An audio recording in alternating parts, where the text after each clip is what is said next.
Now, Florida is braced for 130-mile-an-hour winds, 20 inches of rain and a 15-foot surge in water levels tonight following dire warnings of the impact of Hurricane Irma. Now, experts predict if Irma reaches her full potential, she could be one of the worst hurricanes in the state's history, possibly in world history.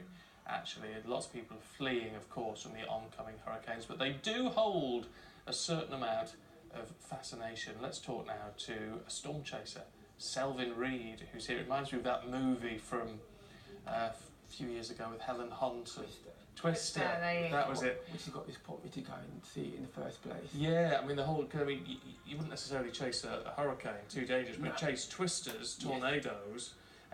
What got you into that? What's the fascination? It's funny you say that. It's that film, Twister, in 1996, where Is it that long ago? Yes, it was. Yeah. Where I saw that film, and you saw, of course, it's Hollywoodized, and you got flying cows and tractors flying through the air. But I was fascinated since then to go and see tornadoes, and tornadoes are formed on land through winds blowing. So I would contact a company in America called Silver Reid Tours, and they said to go to Tornado Alley, which is in Colorado, and which is in Kansas, and we drove along for about 4,000 miles. Wow. And then you're actually looking on a screen where Roger Hill, who's actually organising the tour, he's looking where the tornadoes are forming, and we chase after them. And so it's all very controlled and relatively safe, yes. And something that you simply cannot do with a hurricane because of the width of it, and also, you know, it's so dynamic, it moves so much.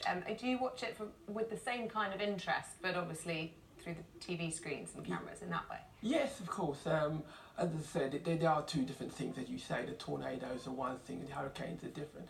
The devastation which hurricanes can cause means that it's just something you shouldn't be near, but you still watch with fascination the power of Mother Nature. I tell what they both have, and I remember it vividly from Twister, is that if you've got a big enough tornado, it's this whole idea of the eye of the storm, this sort of moment of peace in the centre. Now that, again, is that part of the fascination for you? This in the midst of all this absolute chaos, is peace. Yes, that was actually a bit more Hollywood, because it actually is peaceful within the eye of the tornado, and for the special effects in the film, they were able to be right in the centre of the eye, and it is actually peaceful and sort of tranquil.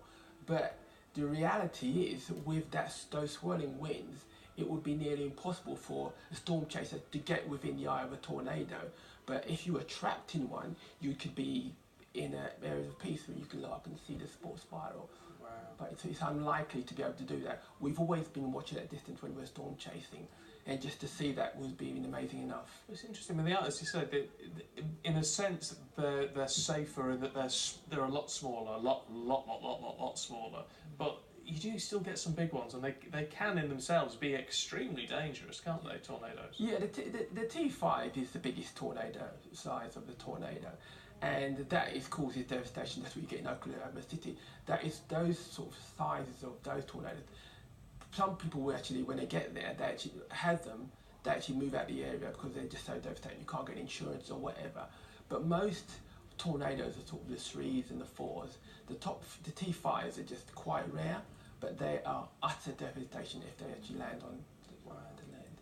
Well, I can understand the fascination, so I've been good to talk to you this morning. Thank you. Thanks very much. Thank you for your time. Well, that's more coming your way, including all the sport after this short break.